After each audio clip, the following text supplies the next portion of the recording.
the Mr. Train. So Lord, we thank you in advance. Get ready.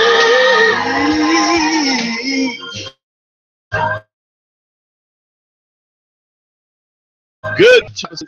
I am your host, Minister Corey Wright. As always, we know we need to do to solve them. Well, our phone is platform of solutions, dedicated acts of action that bring about truth. And excuses are mantle of the competence that build bridges to nowhere, monuments of nothing. Live from and our heart radio station. People of God, thank you for tuning in. This week we're talking about incredible. It is my great honor, it is my great pleasure to have my pastor, Pastor Robert Sams II, and say Minister Jasmine. Let me say, if it was easy, there would be no Minister Corey Wright. If it was easy, there'd be no Pastor Robert Sams II. It would be easy. It would be no Minister J. We are a compilation of our experiences. He's he's a preaching machine, an awesome leader. But today we're going to get in depth. See, like you've never seen before. Being my pastor, I had to have a conversation. He said that he wanted to be totally transparent. We always see the glory of the story, but let me let you in, which he needs no introduction. But let me let you into. I can't even talk. I'm so charged up. let him introduce himself, and Minister Johnson, introduce yourself. Just a no, but no, I'm joking. Pastor Robert Sams II of Destiny Worship Life Changing Centers, senior leader, where I've been serving for years. That I love doing it. I would not take my journey for nothing. I love serving people. I love serving God's people, the kingdom, the ministry. I'm just what I still call young millennial pastor that's trying to bridge the gap between the older generation, the younger generation, so we can work together. If old men shall dream dreams and young men shall see visions, that means we have to work together in this. So, and I'm enjoying my journeys. It's not easy. It's never a flower bed of ease, my grandmother used to say, but I'm enjoying it. I got the grace of God on my life, the call of God on my life, the anointing of God. Hey, I'm ready for the journey, and I'm enjoying life now. Start a new journey. Next to me, which I'm loving and enjoying. I'm gonna have. Hi, I am Minister Jazz, or better known as Dr. J. I'm just here to support Pastor Rob any way I can, as I with him in ministry. So I'm just ready for whatever the topic is going to be. Today we're talking about incredible testimonies, God giving you favor, grace, and allowing you to overcome unsurmountable odds. We see Pastor Sam. Let's start with Robert Sams as a child. What kind of child was Robert Sams? Wow, that's interesting because most of my childhood I don't remember. However, Robert Sams used to be quiet. Robert Sams used to be to himself. Robert Sams, as he grew up, he was the only son of three older sisters. My parents have four children. I'm the youngest. So if you ask my sisters, Robert Sams was the child of the family. Cinderella. So I had to deal with that, still deal with that, all my siblings. But I was the one that really, Robert Sams was so quick around. If I'm talking about somebody else, I really hung around older people. I always hung around my first pastor, my former pastor, passed away, my grandparents. I really didn't start hanging around younger people until I got really to high school. I would say, when you start liking a little girl or something like that, then I never strayed away from church. I was always in school. I was always there in choir rehearsal. I was always there for every play we put on. I was in the play. I was in everything you could possibly church. Quiet and growing up, and And in saying that, people didn't know how I thought in my thought pattern. But as a 5-year-old, my first pastor, Pastor Ruby Robinson of Zion Pentecostal Church, going on to be with the Lord. The Lord told her to tell my parents right in church over the pulpit, don't talk to him like he's a normal child. He's not a normal child. Ever since then, is not that I felt like I was an adult, but I always felt like I than other 15, 20-year-old people. Even now, I still think I think differently being a but yeah, that was me, kind of quiet and secluded, and to himself. Always remember I was different. That was on my life from the age of 5, which starts your memory. 4 or 5, you kind of remember your childhood starting then. So I always knew God. Glad because quote unquote dictated how I should be and what I should do. As a kid, did you face hard? As a kid, I did, because I knew I was different, and always been different. People saw me as different. So then it was, and then you get to a place where, well, let me show you, let me show you I'm not this person that you can't get to know because he may act a little. I'm not going to use the word weird because I didn't act weird, but he never opened up. We don't know who he really is. So it's like, well, let me try to. As I got older, you can't. You're not normal. When God's hand is on your life, you're not normal per se. So in growing up, I know I just couldn't fit in. Once I got the revelation and understanding that I'm just not like everybody else. I'm not saying this to be cocky, but I'm saying this that you need to be cognizant of who you are. So don't be cocky who you are, what God instilled in you. So it was a little weird, but I just knew I was different. So that's why I didn't do everything everybody else did. Now you came from a very strong religious background with a bunch of pastors and preachers, and a lot of people say, well, you might have a lot of favor on your life. As a child, you experience abuse. Mm-hmm. A lot of people might not know that. You shared that with us Sunday. Would you mind sharing that with our listeners? Abuse as in abused by physically. Okay, yes, I know. I wanted to make sure we're talking about the same thing. So yeah, at the age of, I want to say probably 6, 7, 8 ish. I kind of remember the age. Somewhere around that age, I was sexually molested, and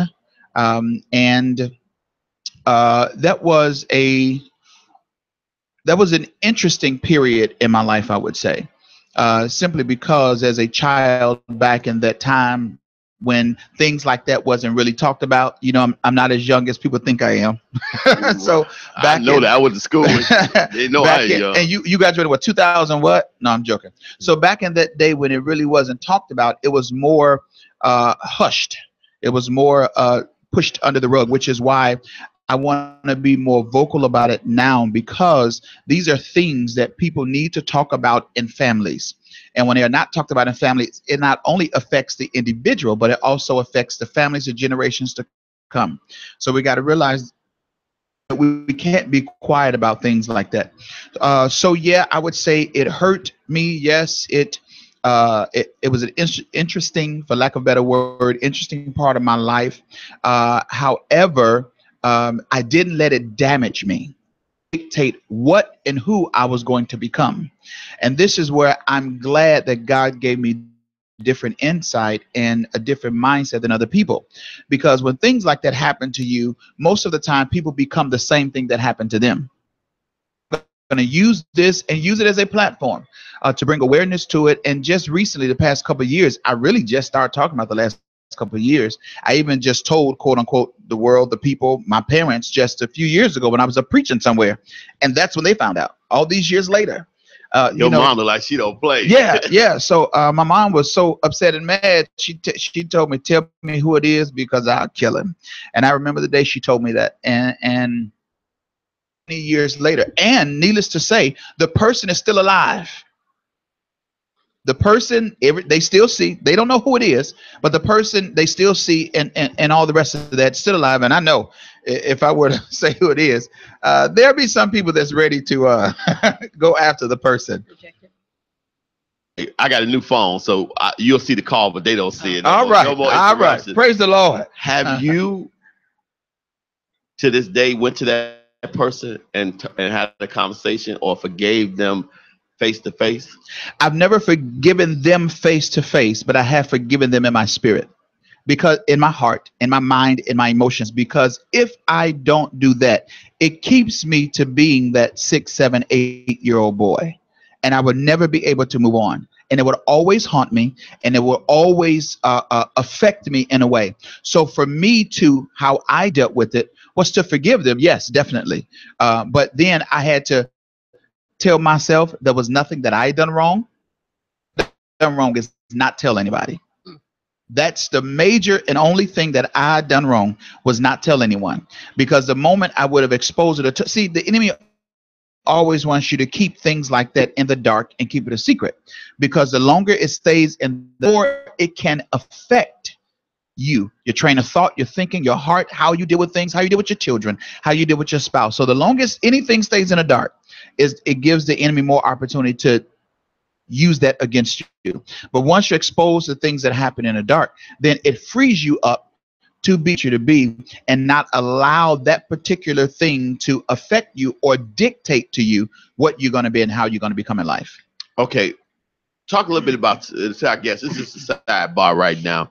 There's somebody that experienced, a lot of time the young people, we just had a young lady in the news that committed suicide because what would you say to those people that's holding that secret right now, or been through that but never said nothing in their life? What would you say to them? I say this. The key is, if anyone ever tell you, don't tell nobody this is happening, fine, that you should tell somebody that it's happening. Come on. If somebody tell you, keep this between us as a kid, an adult or teenager or anyone, keep this between us, that means that they don't want anyone else to find out what is going on.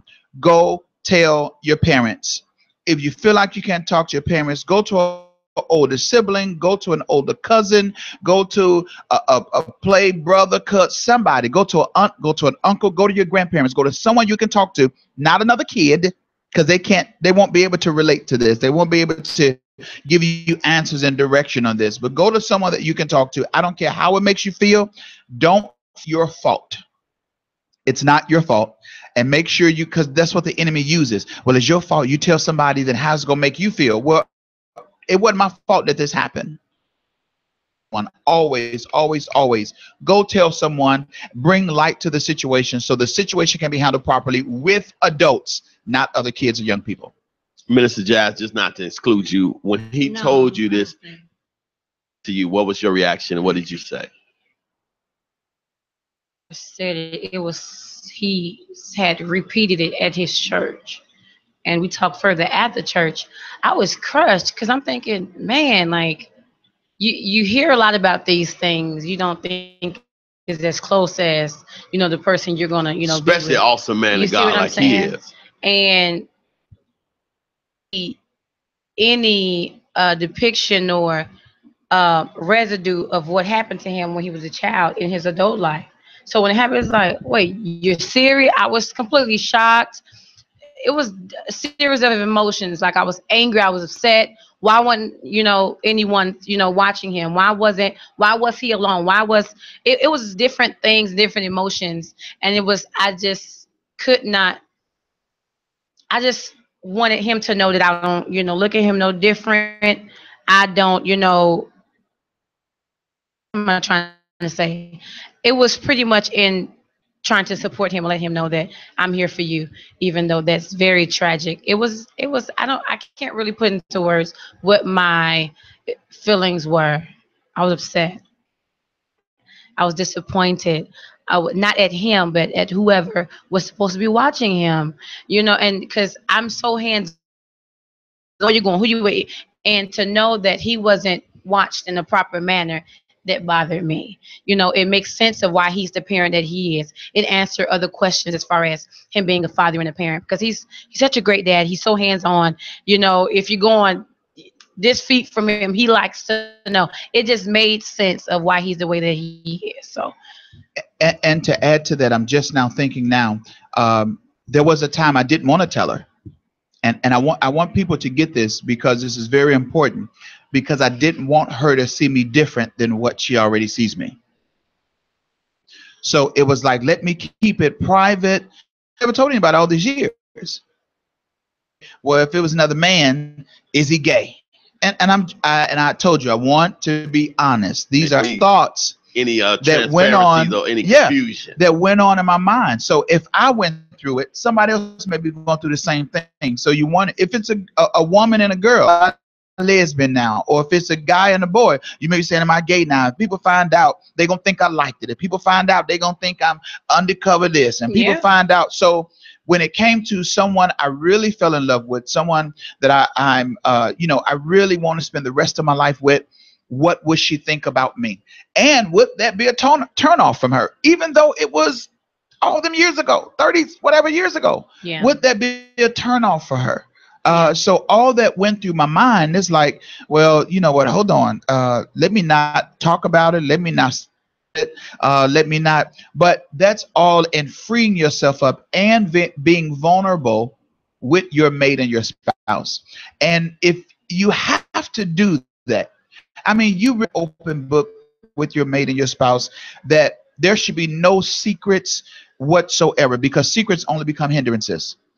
So when you're open and honest like that, and I think I really believe I'm a really honest person. And I really believe that. Yes. And I try my best to be as open and honest as possible with her, because I don't want to make the same mistakes now that I did before. So even in saying that, I want to be transparent, open and honest, transparent with your spouse. Really, then, which should be the person that knows you the best. Your spouse should know you better than your parents. Your spouse should know you better than your children. Your spouse in any world. And if you can't be that with them, then wow. Now, I thank God that you made it through that, and it was the hand of God on your life, so that you didn't go crazy, or you didn't go away. I've heard to say, I want to preach, or I can preach. What service was that? Because you often talk about how you used to clean the church up as a kid, you used to do a lot of things. Who did you hear preach one day and said, you know what, I can do that? And what age was that? You know what? Honestly, there was not one person I heard or saw be a pastor or preach that made me say, I want to do that. That's just the honest truth. Yeah. But this is the difference, because I always knew life.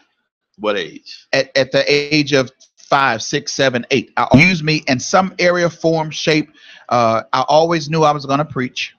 I always knew that I was going to be in the church, stay in the church, be part of the church. How there were a few people that really was the foundation of me becoming who I am today, which were my grandparents, Pastor Jetty Walker Bussey, Bishop Solomon Sams, and Lady-elect Ali Mae Sams. And 2 of the 3 of them are deceased now. I knew all my grandparents. My other grandfather was not in the church like that. I wanted to push me in the ministry and things of that sort, or pour into me, or impart into me. But it was those 3 that really gave me foundational teachings, training, and examples. And I'm saying now, in front of me, being lived. You know, go to church. Back then, watch Channel 38, 700 Club, PTL, Jim Baker, Jimmy Swaggart. That's all they did all day. They kept the Bible open at the kitchen table. They watched TV all day at the kitchen table. And they just fellowship with God all day. So that's what I saw. And those are my good examples. I didn't say I'm going to be doing that one day. As a matter of fact, I used to say this. My grandma used to cook around the house. My grandma, Ali Mae, my father's mother, and she'd be cooking, getting things prepared for my grandfather to come home from work, because he worked all day, every day. And she'd just be around washing dishes and cooking. Oh, bless your name. And I'm saying, do you really got to say that all day? Guess what I find myself doing now? And I'm in a car or by myself. Thank you, Lord. That's even if it's inwardly. So they were my examples, and I'm glad I had, and I'm grateful. Physical, not just go to the Bible and look at Paul, not just go to the Bible and look at Moses. I literally had physical examples in my life that was not only able to be an example, but to impart and pour into me like they did. Now, we have a lot of finger titans watching, and we're gonna have another finger titan tomorrow. Antoinette Sloan, who, almost died 5 times, waited 7 years for a kidney transplant. Wow. You're gonna have a organ out of the body for 36. They called her. It was 26 hours, so she had to dig out a blizzard in Indiana to get to Christ Hospital. Her incredible testimony be tomorrow, but we with your credible testimony. Mm-hmm. Look at that. It was a good plugger for tomorrow, right? While you setting up and segue from mine, I love it. Go ahead. That's smart. The people of Finger watching you. Your last name was Holmes. Robert Holmes, just like H-O-L-M-E-S. Your sister pastor Tia Holmes. Mm-hmm. Take us from Robert and Tia Holmes to Robert and Tia Sams. Okay. How did that come back in history? Well, a sister has a different biological father. However, my father has been her father since she was 6 months old. Now she's, as a matter of fact, her birthday is tomorrow. She'll be 40s. No, I'm gonna tell her age. No, she'll be in her 40s tomorrow. She's several years older than I am, and father since she was 6 months old.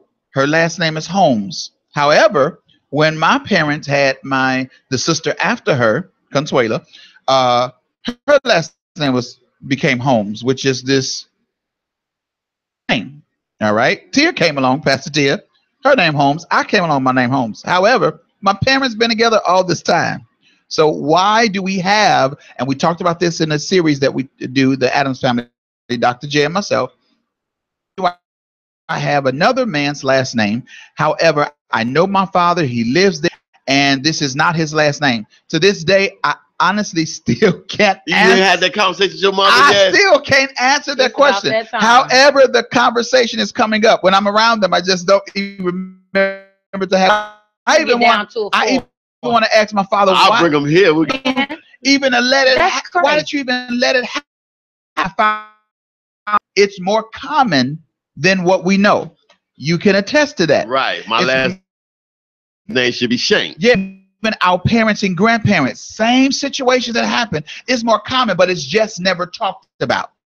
So, however, now I have this other man's last name. I went through school with this last name. So now when I see old classmates, and I say I'm Robert Sams, they saying, well, that wasn't your name in high school. Well, now you got an extra that it was around 96, the end of 96, beginning of 97.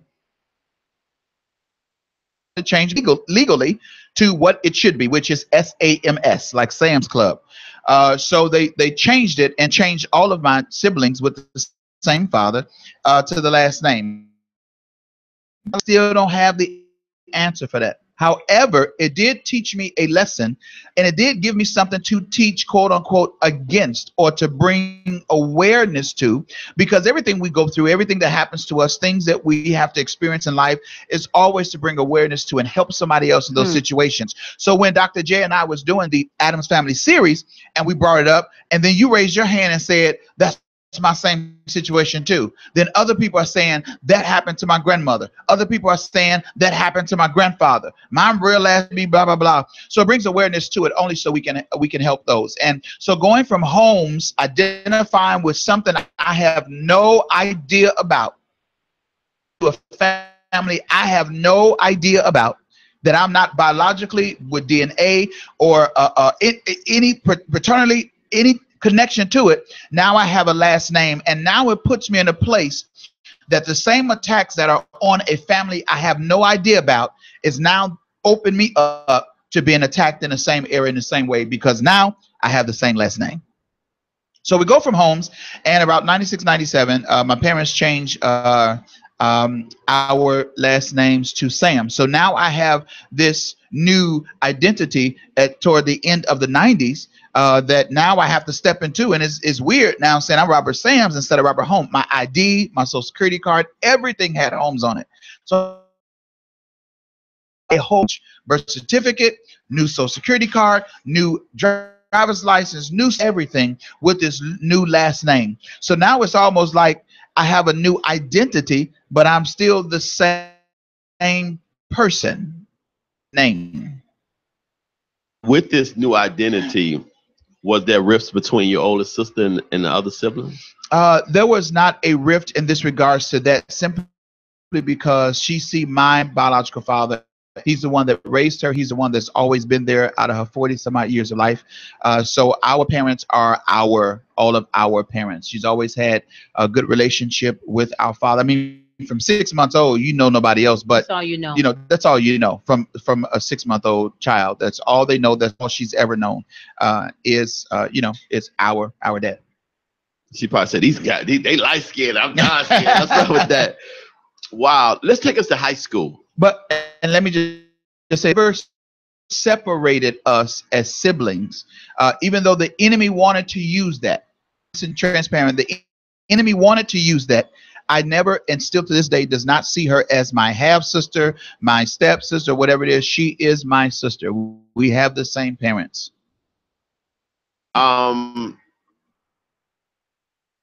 Cool. Mhm. How, in high school, you went to Finger High School, you had all your gangsters there, your tough guys. Mhm. How did you Rough. avoid? What kind of guy were you in high school? Were you the guy that people would mess with or push around? And how did you avoid the gang life? Well, let me say this. In high school, I was still kind of quiet. Only I was with, which is probably about 2 or 3 people. They graduated with me, and I still kind of stayed to myself. When it came to gangs, I knew that was never. And let me say this: Christian Finger High was nothing like it is, and you can attest to that. It was nothing like it is today. We was able to go to school. Yes, there were gangs, drugs. Yes, there was violence, but today it's like it's on like a whole nother. It's more like prison and what do you call those things? The metal detectors. Where I was in school when that started happening in high school. So when we first got them, we walked in after the summer, and we walked in like, where did these? That's when metal detectors started coming into the high schools. This was probably like my maybe junior year of high school. Yeah. So it was like, oh my God, we got metal detectors in the school. But by the time it really got bad, I was out of the school. However, but I was saying to myself and had a couple friends and kind of stayed that way. When it came to looks, I was a kid in high school. Still ain't the My best nose, looking. I can't tell. My nose was about this big on my face. Oh my God. And being light skinned really back then was the thing. Guys came along after the light guys, but the back though, we are back. We are back. I don't care what you and Tyree say. We are back, and we are in full-blown light-skin mode. But light-skin was in back then, and in Finger at the time, didn't influence me. Drugs didn't influence me. Alcohol didn't influence me. Partying didn't influence me. Because I'm so glad I was very aware of who I was at a particular time. I'm aware of who I am now, but in that time I was very aware of who I was and the hand of God being on my life. So that's why it's very key to really give your children their identity before they start school. Dictate who they are, what they're going to become, give them their identity, let them know who they are, impart in them, pour into them, so there won't be any influences once they get to school or be exposed to. It's like you tell your child, don't do this and don't do that. When an opportunity arises and you at somebody's house and they say, hey, come on, try this. We called it weed back then, or not marijuana. It was another name. No, y'all, they call it something totally different now. I don't even know these names We call now. it chronic. Yeah, but it was weed when I was younger. So go try this now, and you're not gonna make me feel like I'm less than a person because I don't try what you're trying to get me to try. You never But that's smoked weed or knowing. drink? No, man, I didn't do that stuff. I didn't go to clubs. He said, "You I never did. smoke weed." I'm serious. I didn't go to clubs. I didn't go. Even when I got older, I didn't go to lounges, things of that sort. I just, it was just never interesting to me. Was that lady in? You had your first experience. You know, I know Dr. J here, but you know your first experience, a young lady. Experiencing what? I want you to be specific. Sexual experience Oh in high yeah, school. yeah. We're in high school. He knows better now. She told you. You see, Dr. J ears went like this. Yeah, what do you say? I love this lady. He knows. Yeah, so in high school, about the end of it was no beginning of junior year. My best friend sister. Bless So her heart. I saw her, I liked her, and I said, okay, we're gonna start dating. You know, so for her, it was an upperclassman. I was a junior at the time. That she's coming as a freshman, and now she's dating an upperclassman. Serious. I'm gonna say we were very serious. So much so that I've never even. I don't think I've ever said this out loud. But I got her pregnant in high school. Oh, That's whoa. why I said I don't think I even said this out loud, and people don't even know this. But I told you I So want there's to be an older open. child out there somewhere Stop it. that he. Don't, no, because somebody gonna grab the what they just told I'm out, kidding. and they saying he got kids that she don't know about. No, More- They should have more stayed long bitches enough. will have Yeah. you It's are a not joke. the father. No, so I was a junior. I think I was a junior, and she was a freshman. But she had a miscarriage. So as a junior in high school, I had to experience miscarriage. What does Wow. a 17 boy know about having a miscarriage and about to have a child? All I kept saying to myself, I don't know what the world I'm about to do. But let me tell you, still in the church. I'm still there serving in the ministry.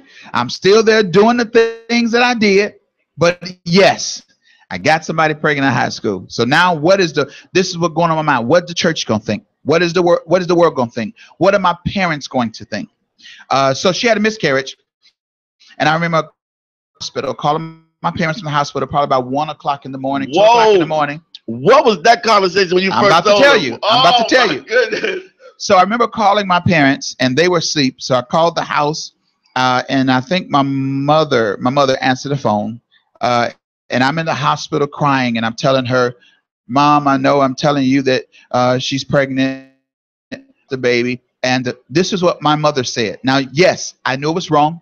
Yes, I knew that I We shouldn't got have 2 been. hours. We And that's what I'm looking. We got a whole hour, 15 minutes ago. I knew I shouldn't have been having sex relations Indeed, with someone else, exactly. especially at that time. I knew Exactly. it was wrong. So that's why I was scared to even tell my parents. But I had to tell them this in the hospital. And we're sitting there crying. I'm on the phone. I'm saying she just lost the baby. This is what my mother said. Come to the hospital. My parents never cussed us out. They never, beat us or got brooms and irons and all the rest of the stuff. But she said, "Do you want me to come to the hospital?" I said, "No, I'll be okay." And I remember hanging up, crying and crying. Like this was the moment it sunk in that this was my seed that I would never see. So I'm literally emotional on the phone. I hung up Look the at phone. them. Look at them hard. Look at them. They coming in. I'm hanging up the phone. I didn't know people neither. Wow. Yeah, I'm hanging up the phone, and I finally get back home later on. This is like 1 or 2 o'clock. I called my parents. I finally get home, and my parents, are you okay? Things like that. So I had to face the fact that I got a girl pregnant, but I lost a baby. So it's like I'm telling you information, but I'm also telling you it ain't that no more. So then it really could have been, I shouldn't have told y'all at all because you wouldn't have known. Wow. But I was, my parents always was telling us to be open and honest with them. We can come and talk to them about anything. And they, to this day, still stick to that. We can literally talk to our parents about anything without any judgment, but with the right counsel. And they would tell us what's right and wrong. And I remember, just going home and just contemplating that for weeks after weeks after weeks and having to be healed from that and get over that. Because contrary to what people think, it not only affects the pregnant mother, but it also affects the father that ain't my baby. and I'm just gonna move on. I didn't do that. To me, it still was a child, a baby that was going to be mine. And I used to say, I have an extra child, but then I said, no, let me stop saying that. No, I don't have an extra child. That child no longer lives. So getting through that was kind of a hardship too, for me. But that's something that I had to deal with emotionally and mentally. But guess what? I dealt with it by myself, which is never the right thing to do. You can get help and talk to us. So even my parents want to talk about it. It was like, no, I don't want to talk about it. Years to actually deal with it myself, but it took longer than it really could have if I had the help of my parents. What happened with the young lady? Oh, well, I was in this relationship for 2 years. I broke off the relationship with the help of my family, and I'm going to tell you why I say that. I broke off the relationship with the help of my family at the middle, probably of 95, whenever it was. No, could have been 95. 94, toward the end of 94. Toward the end of 94. It's simply because this particular young lady, her family dealt in witchcraft. See, so God knows the plan. I'm telling you, he's Alpha and Omega. Witchcraft. He knows the beginning from the end. And watch this.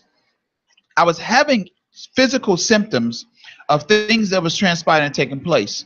But when I go to the doctor couldn't find nothing wrong. My family, being the spiritual entity that they are, thank God. From my grandparents to my former pastor, to my grandmother, to all the intervention. I'm not kidding. His cousin, my oldest boy cousin, which is Lanier, and he said, come on my house, I want to talk to you.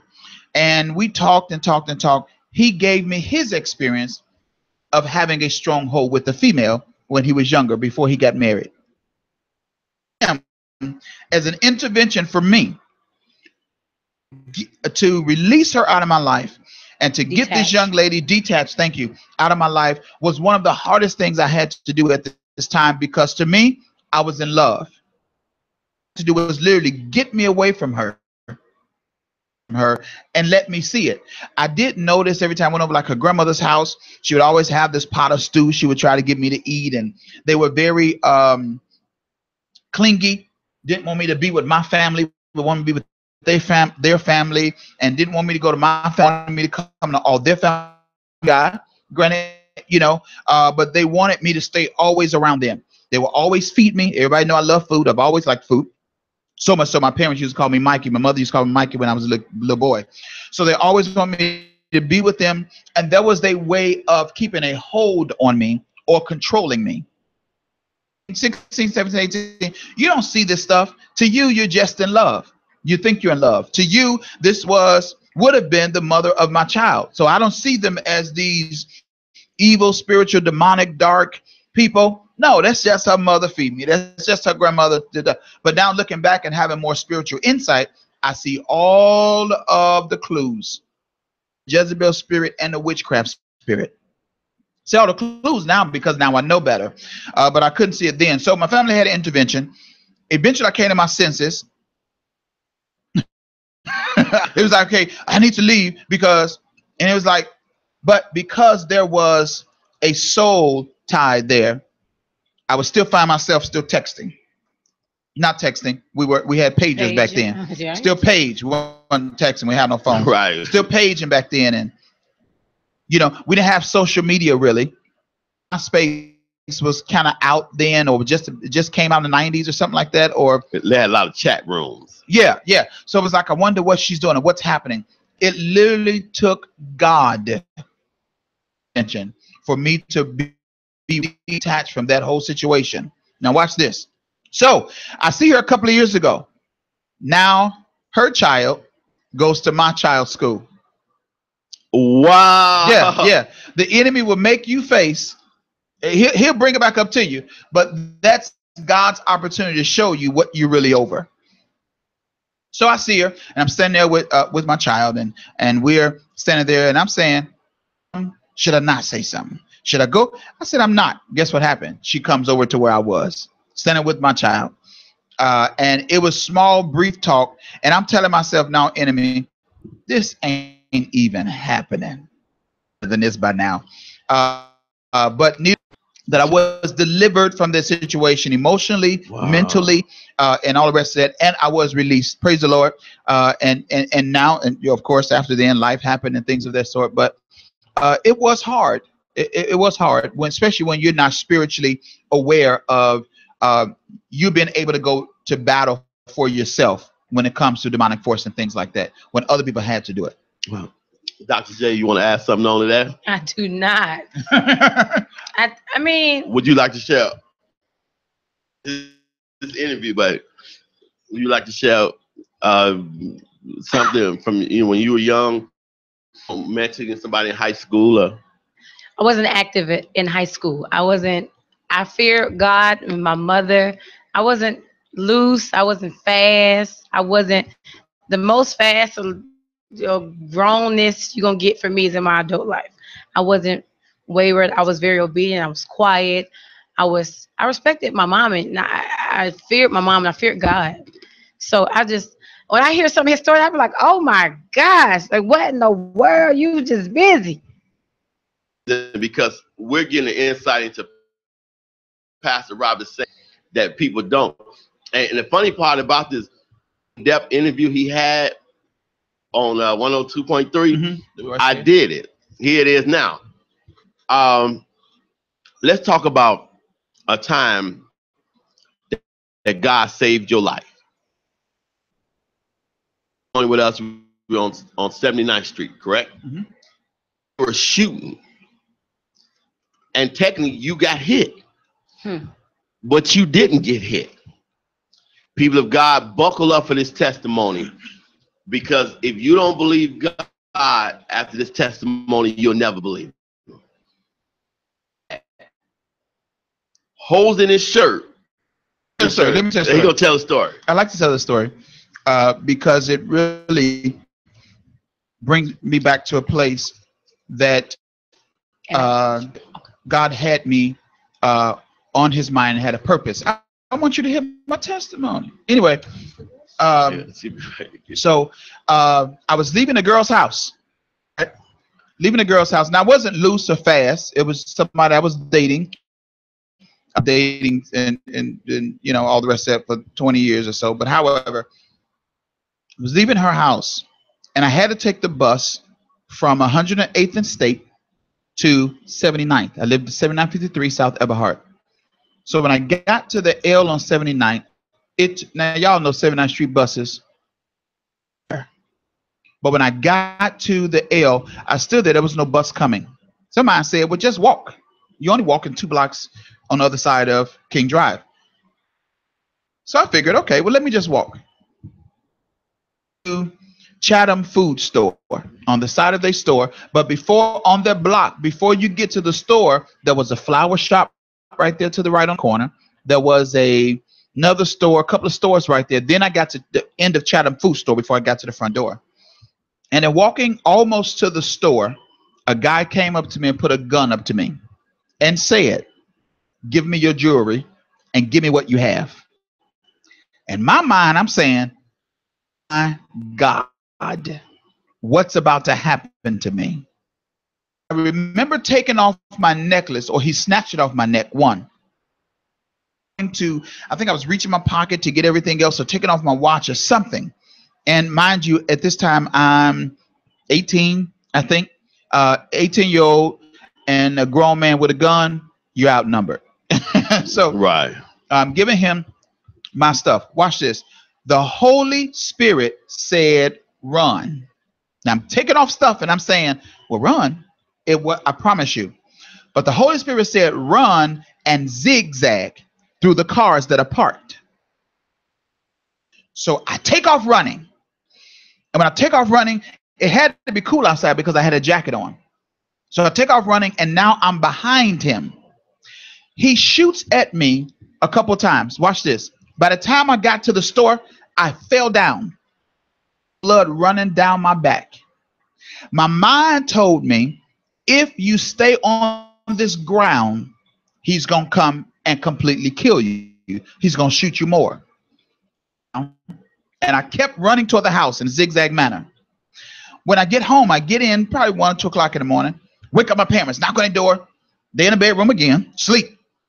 I'm saying, I've been shot. I've been shot. I'm taking off my jacket, taking off my shirt. I'm saying, look, I'm shot. I feel the blood running. My mother is pulling on my check on my shirt, and she's saying, I said, no, I feel the blood. I've been shot. She said, no, is there blood on you? We look at the jacket. The jacket right here to this day has 3 bullet holes. The jacket from behind. Y'all. Wow. I don't know. Wow. Did God heal me before I felt the blood? That's why I fell on the ground. Because when I got hit the first time, I fell. And I remember buckling down on one knee. And I said, I can't stay down here, because if I stay down here, he's going to come and shoot me some more and actually kill me. Once a phone call, we found your son on 79th Street dead in front of the store. So I remember running home. They said, no, there's no blood there, but the bullet hole. And I kept that jacket. I think I just got rid of that jacket probably a year or 2 ago. I kept it all these years. In that jacket, there were 3 holes right here where my heart was going, where my heart was. There was no hole in my body. There was no blood running. At that moment, I believe God covered those holes up by the time I got home. Wow, people of God. Wow. Did y'all hear that testimony? He had the bullet wounds in the front of his shirt. Jacket. It went through my jacket. The holes were through my jacket. Yeah. Went through his jacket. Well, so he got hit, but God healed him before he got home. Yeah, I believe God closed up those wounds, stopped the blood, and got rid of the blood before I got home. What did you say that morning? It felt like it was a dream by the time I woke up. You know, when I got home, fell asleep, woke up, it felt like that was a dream. But I kept it. It was a Pelly jacket. If anybody know, it was leather. Pelly. It was navy blue and brown. Leather in the front. Now, bullet holes are going through leather and patches, you know, because the Pelly had patches. Big old Pelly in the back. That jacket was like a $400 jacket. You know, back then, Pelly was a good big name brand. So, and I kept that jacket literally all these years just to have the testimony. I think I gave it away, or I gave it to charity, or gave it to one of the, something like that. But just so I can have tests that this is what happened to me. If you didn't believe it, here's the holes to prove it. I got shot from the back, but the bullet holes went in front. Wow. Man. So it felt amazing to still be alive, thankfully. But it also taught me that even though the enemy wants to take you out before you reach your destiny, when God's hand is on your life, don't be afraid or scared about anything. God will keep you, sustain you, and cover you. Especially, I didn't know God then like I know him now. I have my hand on you. And when God's hand is on you, nothing the enemy can do can take that away. Wow. I can only imagine where I know after that I know you had no fear, but you really didn't have no fear after that. You know what you know what it showed me? That I can walk in, I'm not going to say authority because I knew nothing about authority then, but I can walk in confidence knowing that God is covering me. Really. So it really took my faith, even as an 18-year-old, 17, whatever, however old I was then, 17, 18-year-old. It really took my faith level that God really will protect me no matter what. So that's why when I saw a group of guys on the street and I got to walk, I ain't crossing the street. I'm walking through them because I know God. We have these conversations and I tell her, I ain't worried about nothing. I go where I want to go, do what I want to go in amongst me. I ain't worried about nothing because I have the confidence in knowing that God will protect me. Now, out of your life,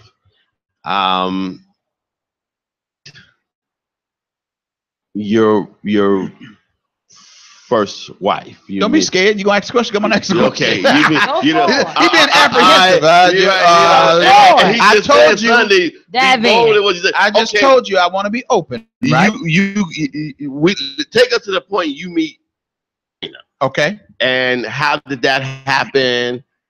And how did marriage take place? How did you get to that point? Before I met my kid's mother, I was dating someone else. I started KFC and November of 1995.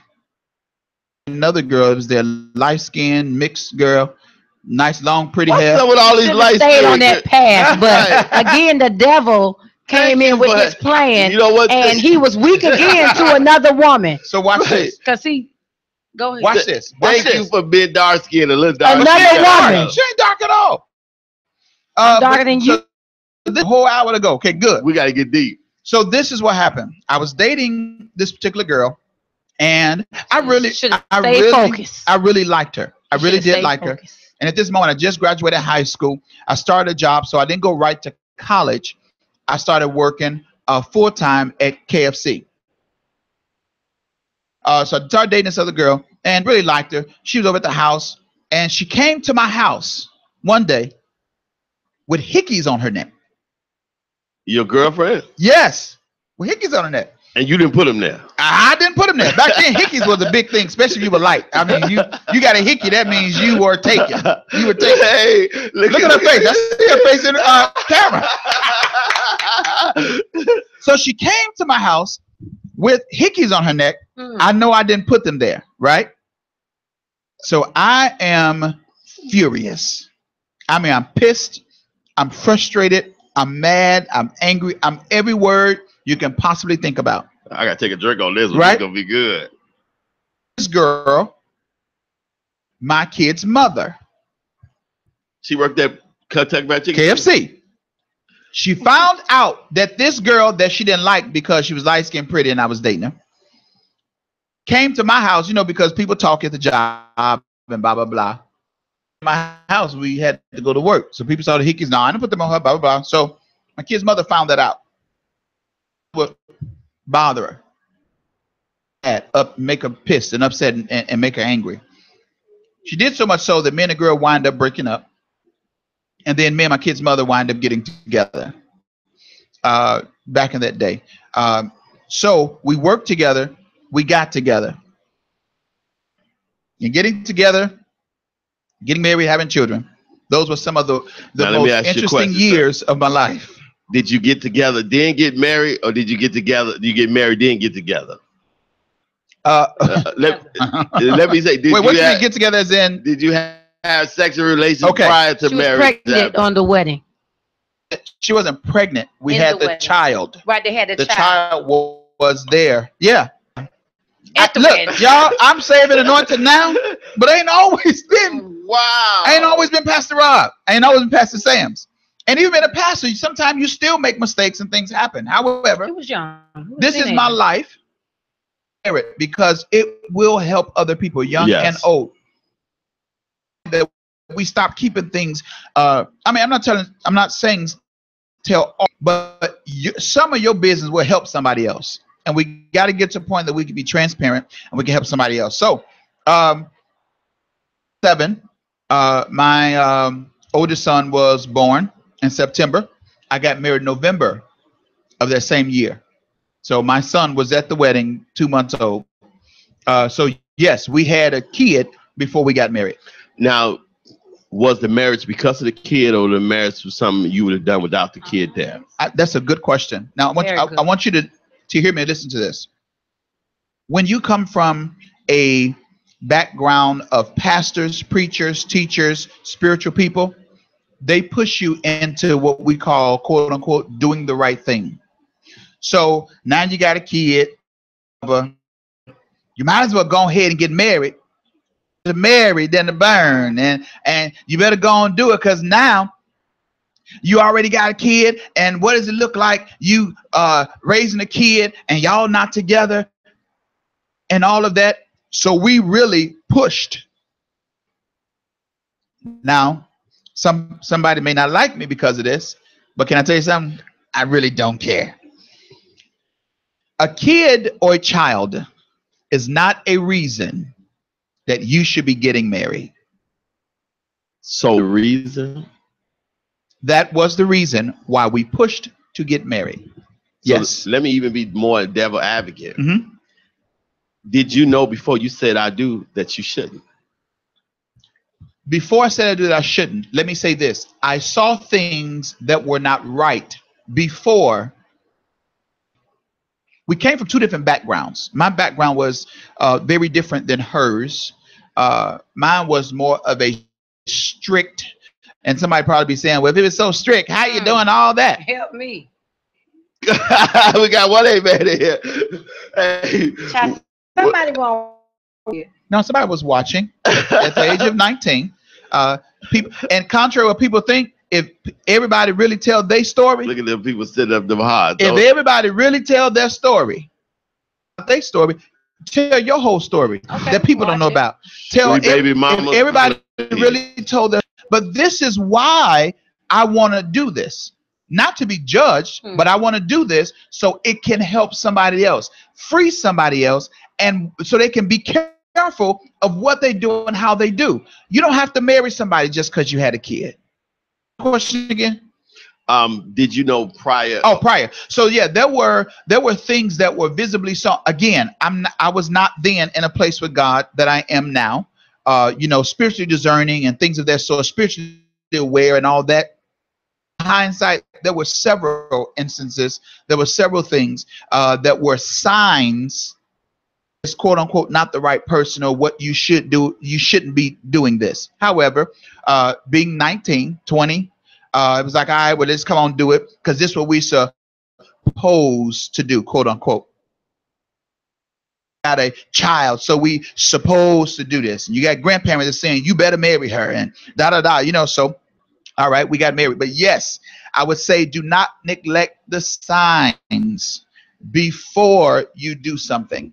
Somebody can only be so long before you're able to really see through it. But sometimes what we tell ourselves, well, we in love and I ain't paying attention and da da da da da, and we're not really looking at what's been shown to us. So be very, very careful and don't do anything just because a child. A child is not the period or the dollar sign where it should make something happen. That should not be it.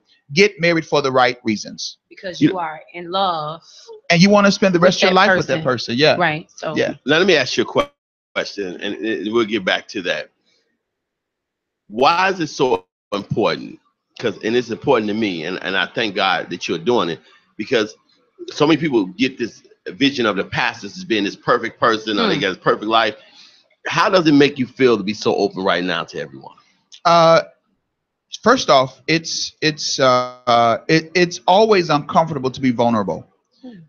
It's always when you're being vulnerable to the world, really. People can view this in the next 2 years, 20 years, or whatever it is. This clip can go on and be shared and shared and shared for the next years to come. And no matter where I end up in life, a big name, a small name, big church, small church, whatever it is, this can be thrown in my face. And I want everybody to hear me, because this is really my heart. Because this is where the enemy don't share your story, because it could be thrown back up in your face. Even if we have a disagreement, I trust her enough not to throw my flaws, my past back up in my face. Because if I can't be vulnerable with nobody else, I got to be vulnerable with her. And when you do that, it then closes the person up to your relationship. They can't be vulnerable anymore. So it's a fear of and a concern of somebody gonna throw it back up my face, and well, I may not get another preaching engagement because they found out this happened, or he was married before he got divorced, or he got he had a child when he was in high school. Right. So all that, but when it comes to really being free in God, and I want y'all to hear me, and I want you to hear me clear. Come on. It doesn't matter if the enemy throws back up in your face or not. When you are truly free inwardly before you're free outwardly, nobody says, then you're free to share your story. When you know who you are and you know what God has put in you, it doesn't change because somebody bring up what you used to do, how you used to be, and what you said on the radio station back in 2017. That doesn't matter. I know who I am. I know whose I am. I know without of a doubt that God's hand is on my life. I promise you. That's all that I need. I'm not scared or afraid of this, but that is what the enemy uses. And he initially tells you, and you, oh my God, right? Somebody may bring this back up. That's why, what did I tell you before I came here? I'm completely open and honest, and I will talk about anything you want to. Minister J, one question. How does it make you feel as it's made to see him so open right now? Does it make you feel protective? Does it make you feel like, you know, it give you a lot of mixed emotions? How do you It feel gives right me now? assurance. Of course, I would be like probably surprised at some of the things, but it gives me assurance that I can come to him asking whatever, and he will be honest with me with no borders or no I'm gonna say this, but I'm gonna keep this tucked in. He's an open book, and if you would ask him, he would let you know. So and it just lets me know more about him as far as relating to him or relationally with him. It just lets me in, and it makes me feel good that he's able to trust me with those vulnerable or things in his life or about him. And can I say this? Even with me being and vulnerable openly, still went through my mind even before I got here was how would it still make her look? And what would people say about her if I'm too open or tell this part or tell that part? But when you are strong in your faith, and when you have a solid and I really mean this with all my heart, relationship. And I know people may, oh, she would have got it. She Right. done it, all Right. that went through my mind. He done did this. He done did that. All He that been went through my married. mind. She never been married. All of that, I'm telling you, went through my mind. I'm saying our relationship is solid enough. But if there's any backlash at all, because Emmy try to bring stuff up in your face, and girl, did you know that? And how in the world you go? Nah, we're in a place and solid enough where I'm secure now, where anything comes like, go sit down somewhere. We ain't got time for that. Now, people of God, we'll get back into it, but my pastor know me. I'm gonna do this, so I need y'all help convince me. I told my pastor a little while ago that I wanted to donate Friday show to him back on the radio. So my 11 o'clock to 1 o'clock show, I said in August I want to donate to him. He needs to be back on the radio. Please I knew he was encourage going to do him this. to be back on the radio. I knew he was going to do this. Kevin, but my Friday show, if he wanted in October in August, will be his show to bring back Kingdom Principles, the original show that got all this started. So now let's get I'm back. in prayer about it. Prayer about it. And it is on me. Look at them hearts going out. Send them hearts up. Yo. I'm in prayer about it. Okay, now you guys stayed together for years. Yeah. Yeah, all due respect. And I don't do that. I like you. The kids. I love you. Isn't that funny? I was thinking about when they first came out, like, okay, look, because you know what? He gonna catch me Sunday and be like, Mr. Wright, let me talk to you for a minute. I'm in office. And I'm gonna come out with a pumpkin head, and y'all I got hot just that fast. You're right. Woo. The kids kept coming. Woo. Communication during those years of kids, and up to the point where you said, "That's it. This is enough." So, after the first kid, there was another kid, but between that, I'm trying to get the years right, or right after. No, it was an issue before we even got married, but I overlooked it, and I just kept going. Okay, and you don't want to get deep into that issue. Well, it was a problem. It was something that happened. We were just dating at this time, and she went to go see a person in jail. And when she went to go see a person in jail, it was somebody I knew liked her, she liked, and I didn't know she went to go see them. Picture that she took on his lap after the fact. That was before we even got married. But we still got married. And then child came.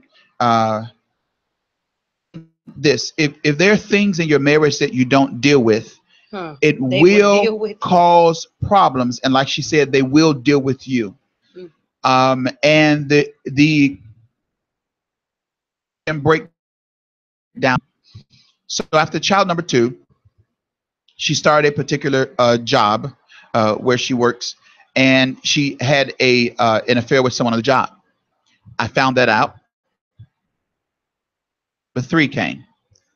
And child number, see now, no communication with kids. Our only communication is through the children.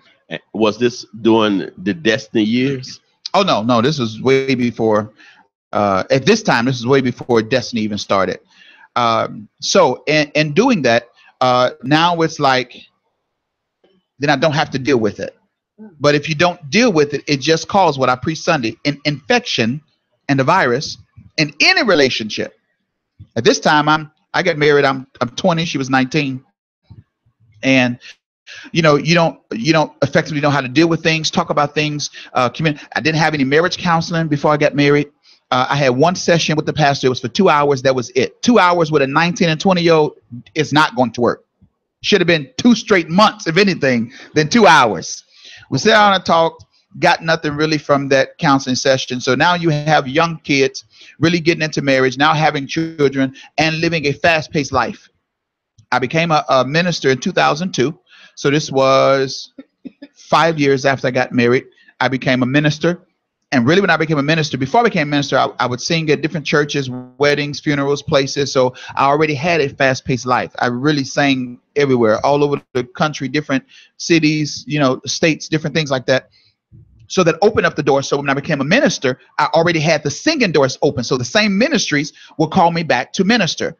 So then I got lost in ministry where I never didn't focus on home. So we're just having kid after kid, ministry, going to preach, going to minister, everybody else, great this and great that, but it was not the way it should have been at home. So having said that, found out infidelity was committed on her part. That really broke me down. This was one of the darkest places in my life ever, because then I'm like, I'm not good enough. I'm a good guy. I'm a good man. You start telling yourself anybody will want you, that they got any sense. You take care of your kids. You're there. You're hands on. I was the one washing my kids up at night and putting them in a tub, putting them to bed, reading stories to them, being at home. When she had the kids, she went back to work. I stayed home with them, raised them, took the time off work and things of that sort. I was the one that would make sure the house was clean. I was the one to make sure would play with them on Saturdays when we were free and things like that. So I'm a good husband. I'm a good father. I'm a good man, and anybody in their right mind will want me. But being in this situation and your family don't know about it, I'm one, whatever happens in a relationship, I don't share it with anyone. I don't matter who, it doesn't matter how close you are to me. I just normally don't talk about my relationship with anyone, simply because when you're in a relationship and you start talking about your spouse, your significant other, and some bad they did to you, your family never lets that go. And then me as the husband, I am also the protector. And I have to make sure that my family continues to see you in a light. It doesn't matter if we just stabbed each other before we got to the thing. If I got a wound, what happened to you? Oh, just a little cut right there. I'll be okay. I don't care if that's just me. All right. So family didn't know anything. Friends didn't know anything. Associates, confidants didn't know anything. But I started going through this dark period in a relationship where I felt like I was alone and the only one in the relationship. So what happened was, I told you I want to be honest, right? So then I committed infidelity. And now we got, all right, you got your couple of times. I got my time. I got back at you. Have a relationship that's now being built off who can hurt who. Well, you did it first. Well, I did it. And now you have this, it no longer is now not a relationship. Whoever can just do whatever, whenever, and blah, blah, blah. And then with her coworker, it was time after time, month after month, year after year. Watch this. And the Lord told me. With her coworker? Coworker. The Lord told me every time, I said, you're talking back to him again, aren't you? Yeah. She goes somewhere and do whatever, blah, blah, blah.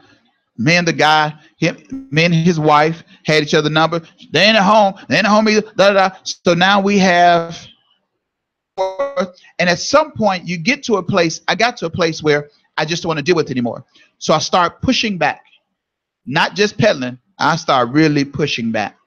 And when you get to a place where you're emotionally detached, that is one of the worst places to be in. Detached, one of the worst places to be in any relationship. So I started to backpedal. I didn't care anymore. So I literally started to, in my mind, create another world without her. Another world without her. She had nothing to do, and now I'm still preaching, thanks to God. I'm still preaching, still singing, still doing the normal things I do in ministry, still serving in ministry, things of that sort. This is what happened to me. The ministry I was at, anyone, when she committed infidelity, a couple of times she did it.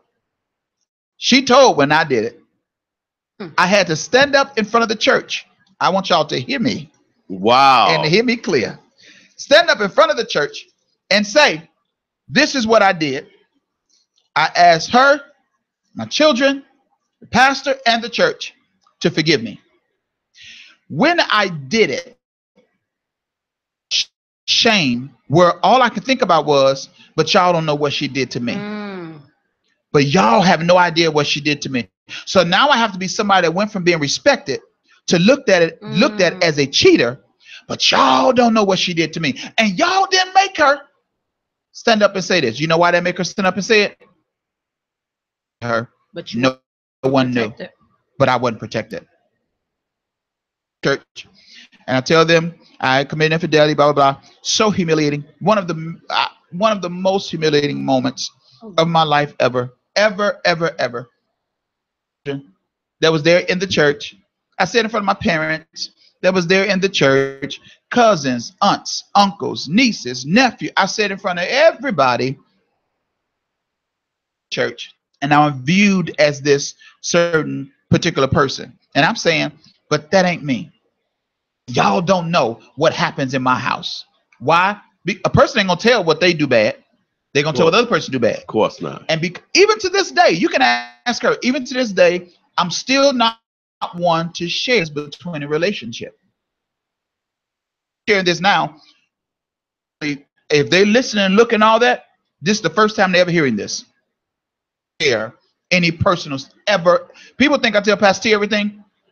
I really don't tell Pastor T everything. It just seemed that way. I try to get her here to tell her incredible story. It just seemed that way, but I just don't share. To me, relationships is always private, even if relationships are over. Now, I share different things with her because we're in a covenant relationship together, but I just don't share with everybody. What was the backlash from the quote pseudo Christians and other ministers? Was there a backlash?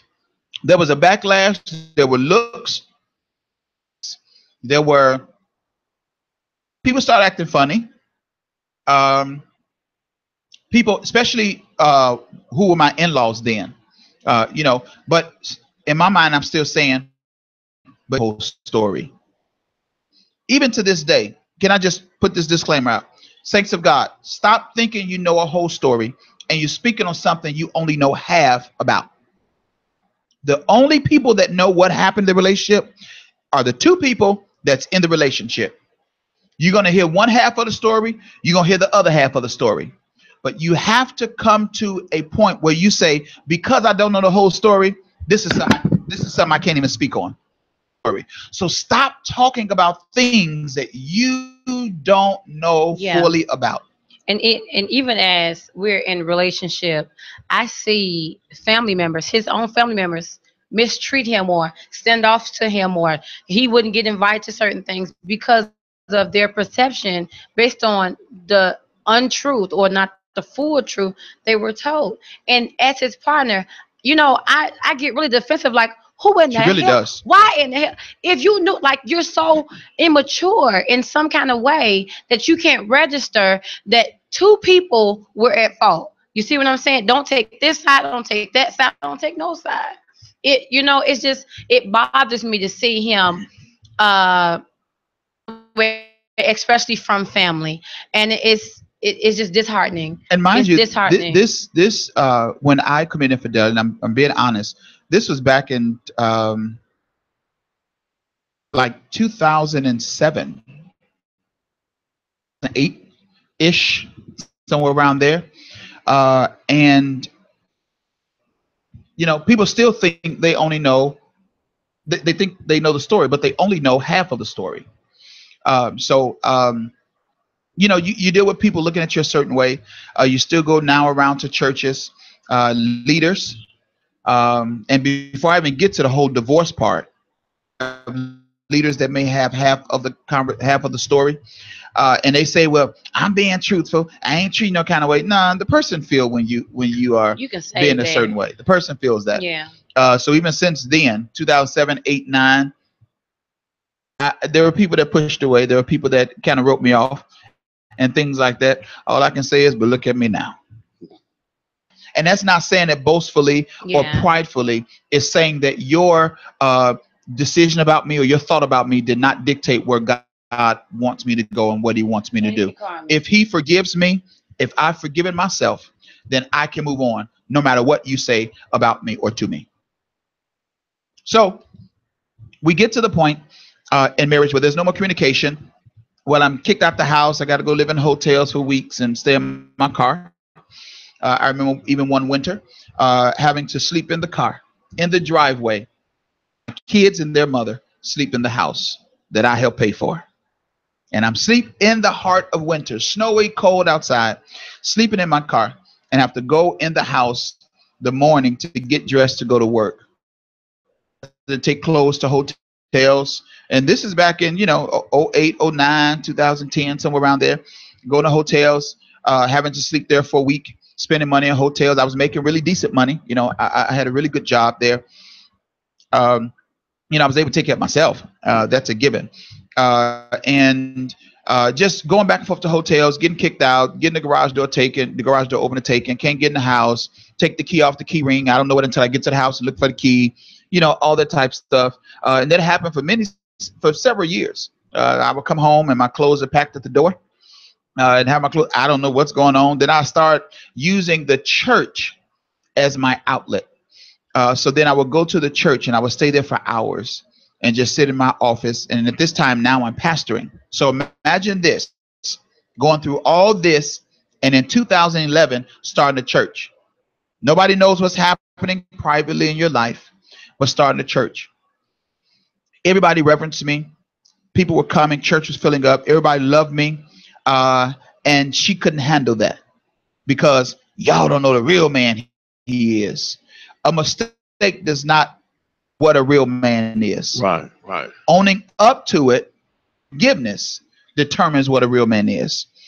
So constantly hearing about that, couldn't make phone calls and couldn't talk to women.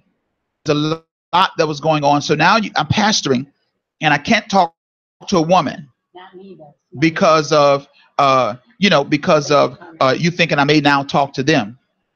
To her, when she did it. So it's like now got to have passwords to everything, got to put everything out on the table, blah, blah, blah, from accounts to have access to everything, which if you messed up, guess what? And if this is my way of fixing it, fine and great. But at some point, I detached from the marriage. She began to detach, began to sleep on the couch, for like a year or so before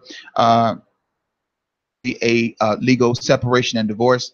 Sleeping on the couch, this and that, different lives. She doing her thing, I'm doing my thing. I come and go as I please. She come and go as she please. Decisions for the house stopped being made together. Cars were being purchased, I didn't agree to. Accounts were being opened, I didn't agree to.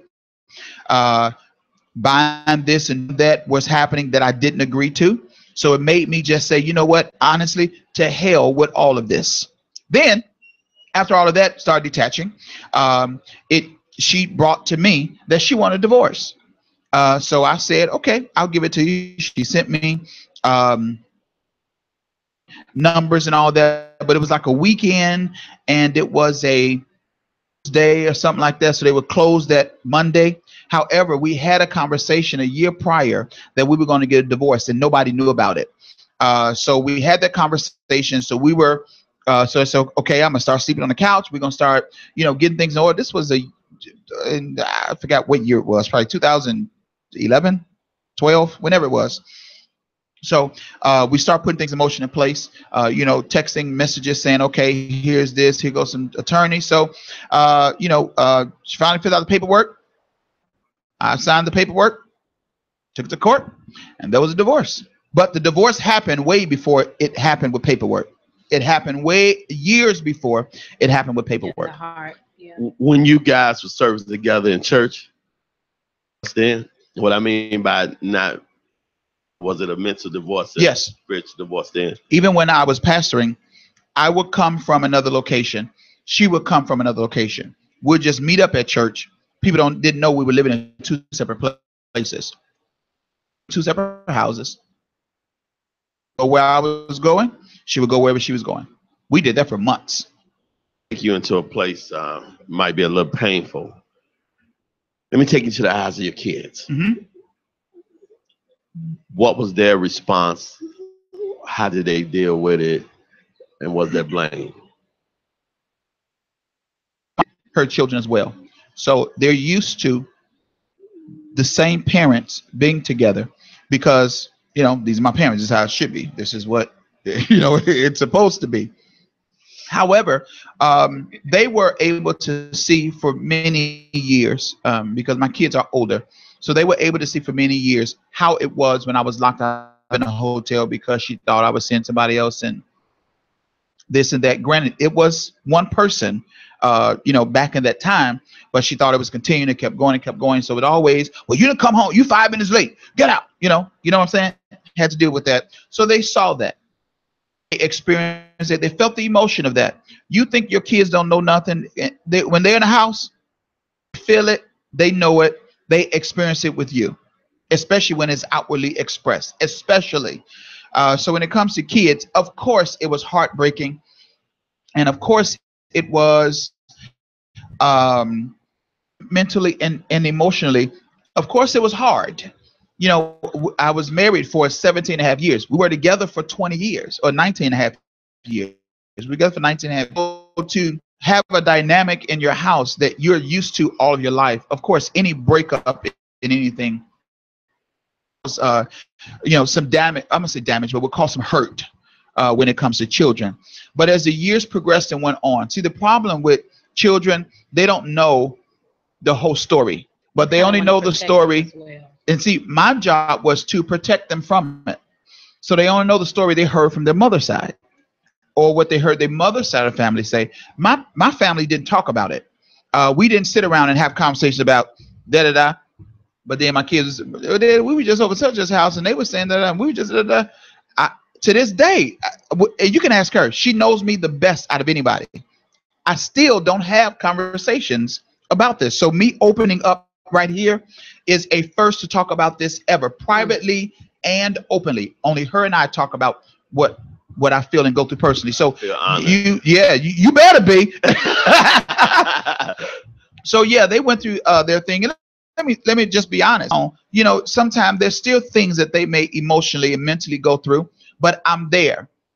Just about a month and a half ago, I had to put them in the office at church and say, listen, you all, you still don't know the whole story because I'm not want to talk about it from my ever. I'm open. You come. I told them on that Sunday, you can ask me anything you want and I'll give you an answer. And we talked open and honestly. So I want to keep those lines of communication open so they would know if there's a misunderstanding or something that sound right, come ask me because you will get an answer from me. Being that your oldest son is like his mom and your oldest daughter, being the first man in her life is you. Was there a kind of rift between them two? Because the oldest son felt like, I got to defend my mom's honor, and my old daughter felt like I had to defend my dad's honor. There wasn't necessarily a rift between the two, but yes, there was some tension. And simply because when you have maybe one child listening to what one of the parents say or talk about, every conversation on the phone, they talk about in the car when the kids in the car and all that. So yes, it will build up looking for perception about the situation. But then you have the other child thing for me. But here's some, you have kids that hear from one end but don't hear from the other end. Sometimes they do tend to take the side that they hear. But it makes it harder for me, the one that's more vocal, because it's the hear. Everything else can be planted by hearing. So when you don't hear the other side, it's like, well, and this is what a pastor told me. Well, you haven't been saying anything, so it leads everybody else to believe the other story. What? Are you serious? What kind A of pastor advice? said that? A pastor told me that, and God as my witness, I cannot believe. Well, since you ain't saying nothing, this is the way it looked. So now you're telling me, now let's fight fire with fire, and I'm gonna tell my story. And you just, there's a time and a place for everything. And I have not told this story openly after all these years until right. I've had my own show. You know that, Mr. Corey. Right. With a whole nother station that I had the opportunity to say what I wanted to on my own show. Yeah. And anybody try to bring it up, I would not talk about it. So to now have this opportunity, it's not my opportunity to clarify things. It's my opportunity to tell my story. And now I feel like I have a release, and it's okay to not only tell my story, but free myself from my story. Follow it up and just made me like this. No, I promise y'all, I am free in my intellect. I am free in my mind, my thought patterns. I've had so many people tell me, I have never seen you this peaceful in your life. It has nothing to do with her, but it really don't have nothing to do with her. I had to come to that conclusion for myself. I had to tell myself, yes, you made mistakes. Yes, you failed at a marriage. Yes, you may have children may be questioning, well, did what? And that said and done, as long as I know the truth, I am peaceful with knowing what the truth is. And anybody else that don't know it, don't want to hear it, and don't want to believe it, that's up to you. But guess what? I'm still good. So yes, when it comes to kids, but I try my best to have as many conversations as I possibly can when I'm with them, to be with them, which I'm often with my children, contrary to what some people think. I'm often with my kids. And I even have one live with me, one live out of town, the other two live with her, things like that. But when we have an open relationship, an honest relationship, and I think that's what key, that I can remain honest with them. And everybody else, I don't just, who cares what y'all think? You know what I love about that? You said release, because I had a release Sunday. Called me Sunday and said, what did he say to you to make you react that way? I said, well, he knows what he said to me, but he released me from 3 months of hardship, 2 months of hardship. Wow. And I want to do that. And like I was telling the producer early, when I've had people on my show talk to guests, because it's not my place, who God made me, is let them get what they need to get out. We're gonna hit a few more points. You got the divorce papers in your hand. What kind of dark period was that? Well, I'm glad you brought that up, because it just came to mind, even for ministry, because at this point, everybody has to remember I'm still pastoring. I'm the senior pastor of a ministry. Also, just to keep in mind, this person really attacked you physically. Yeah. Corey bringing up everything, ain't he? You said be transparent. Yeah. It's okay. So since you brought that up, there, I went to my kid's house to pick them up for church. This was a Sunday morning. I picked them up for church, and they were coming out. My youngest daughter had to run back in the house to get something. Her mother comes out with her. Mother comes out upset and angry. She reaches in the car and punches me. Boy, I have never said this openly.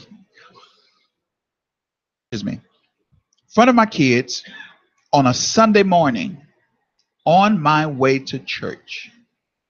A pastor with his children on his way to church. She didn't like you. What do I do? No, the thing is, she didn't like herself. Wow. Whenever something happens to make you reflect yourself and you don't like what you see, wow. I'll move on from there. Come on. So I get a punch, and my car is not in park. I jumps out the car, and the car is rolling.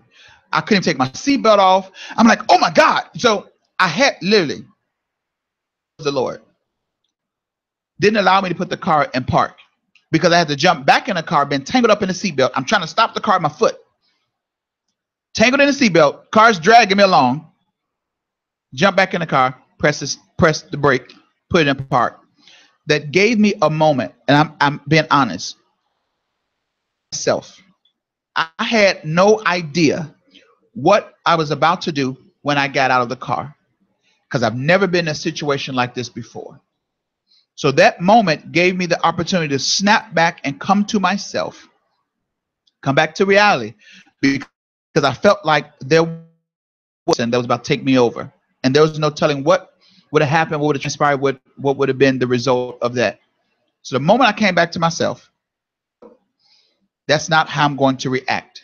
So I responded legally. I went to go get a restraining order. Restraining order one, no, restraining order, right? Yeah. Whichever one, I can't remember which is good which that is you which. didn't go there, because you could have threw away your life at that very moment. And I could have thrown away my testimony in front of my children. We got to remember, my kid, all four of them was in the car. They were there on our way to church. I could have threw away my testimony from the father they knew of. I've never hit a woman, never ever been abusive to a woman, not mentally, verbally, physically. I've never ever been abusive in any way. Has never been part of my life when it came to my parents or any of my grandparents. Never hit a woman before, but at that moment, I was mentally, I was so enraged. I didn't know what was about to happen. So later on that day, I went to the police station. 1 second though. Tell me the conversation. Kids in the car.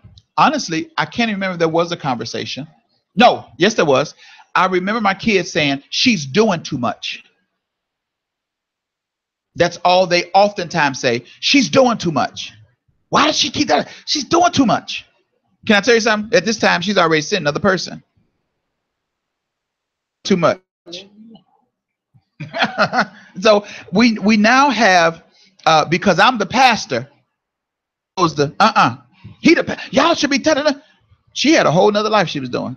They move somebody in, seeing somebody else, the whole 9 yards. People didn't know that. You know why they didn't know that? Don't nobody.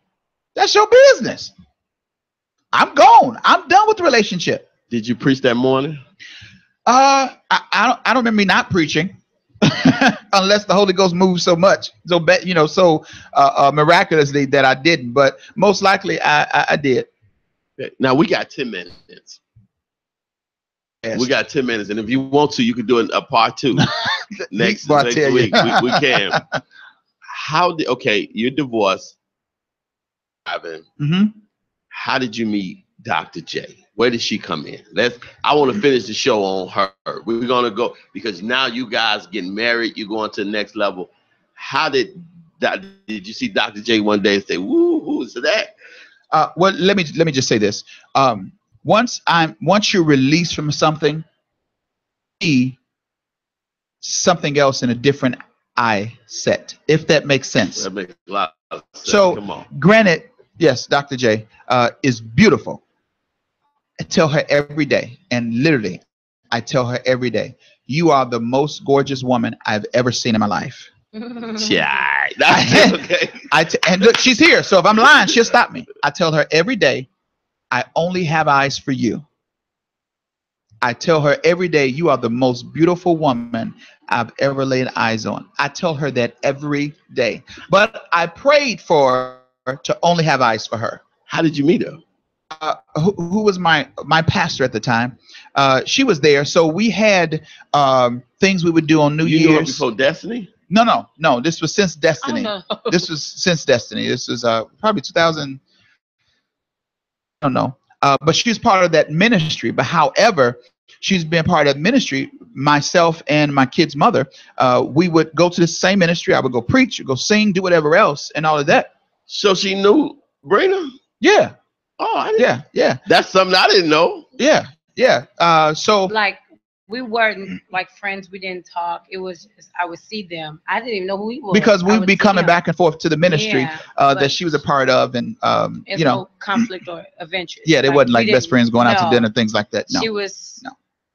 My uncle and my aunt were friends with her. After I was released from my marriage, things were finalized and going. I wanted to go forward in life. And let me say this: I love companionship. I love someone I can love, and because I haven't had that in so many years, that God, I want. Stop. I asked God, I said, God, I want a relationship and a marriage that I can be in, no holds barred, no more hurt, where we can love each other unconditionally. Because I must say, and this is my first time ever loving unconditionally. And I know that can be a Wow. hard pill to swallow. Even being married before and in being in another relationship, this is the first time I've ever unconditionally.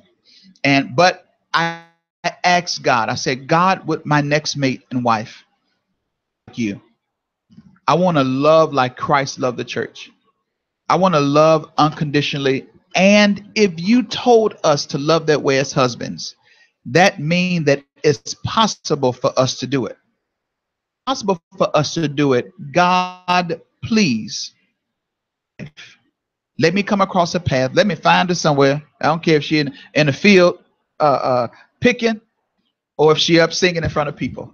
Let me find a wife that I can love unconditionally and that will love me back through my flaws, through my errors, through my past mistakes, that won't hold me to what I used to do, how I used to do things.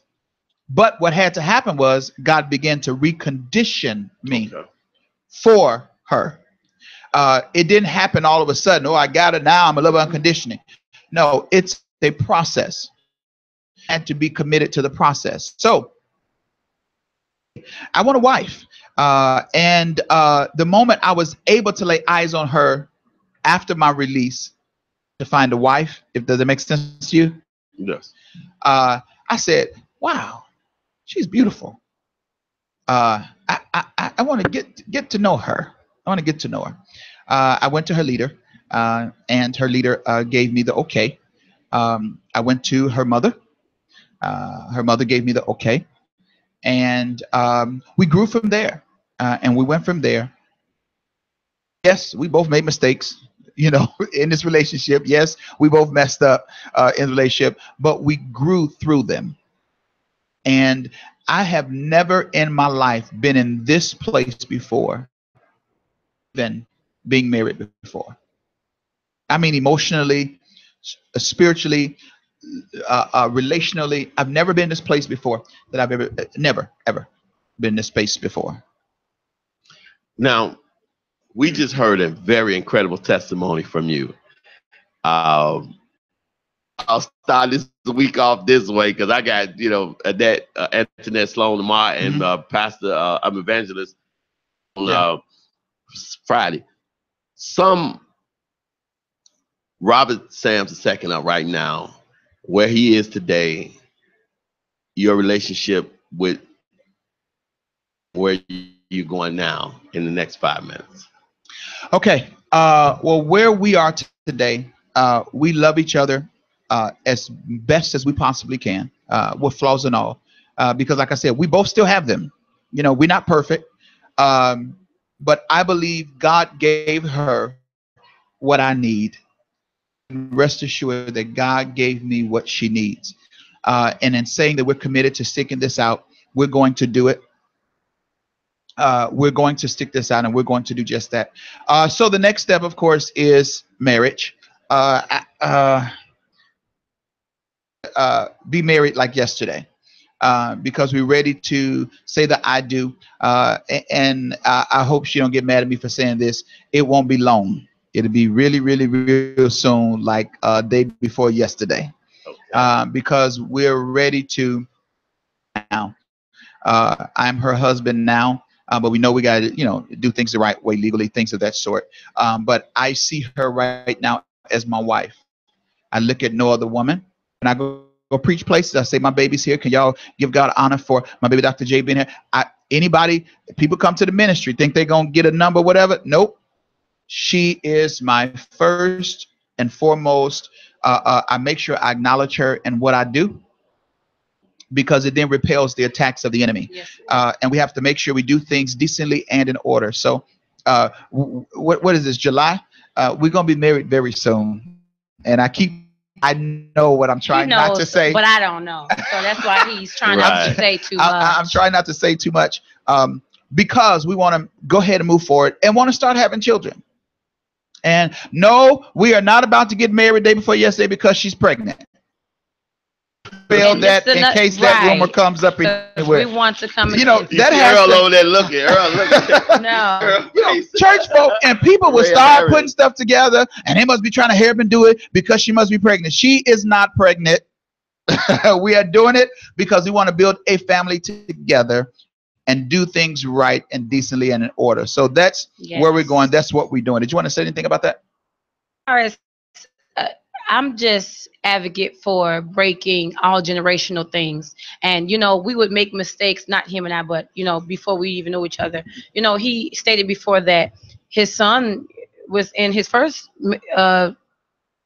it's not nothing I'm advocate for. I'm just want to, we're going to do this thing and we're going to do it right because we want God's hand to be on it and we want God's approval on it. So we want to do it right. So we're not rushing nothing. And we want, when he stands before his members, I still want them to see him as their honorable man of God. So I would never put him in a situation to be demeaned or to decrease from what he is now. So no, this is nothing rushed.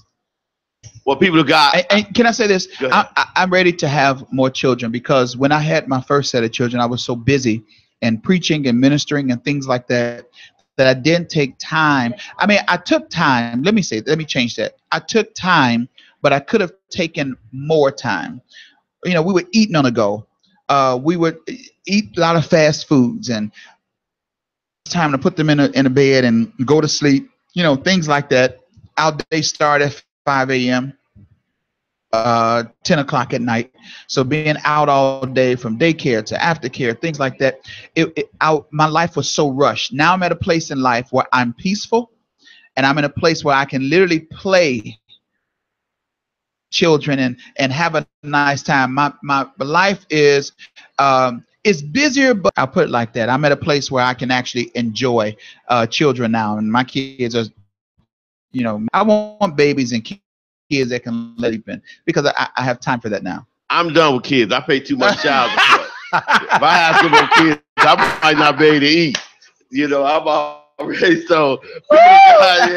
Listen, if you out there, my mate, and you won't have no more kids, I'm happy with that. No more kids for me.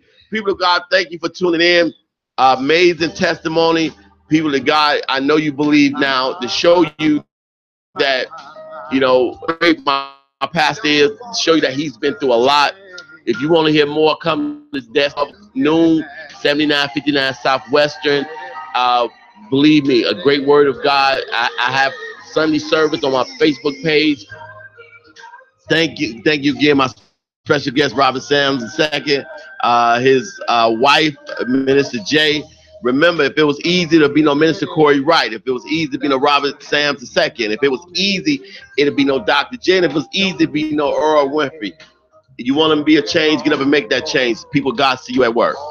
Thank you for having me. You're welcome. To hear the diesels humming, you don't need no ticket. You just get on board. You just get on board. Get on board. You don't need no ticket. You just get on board.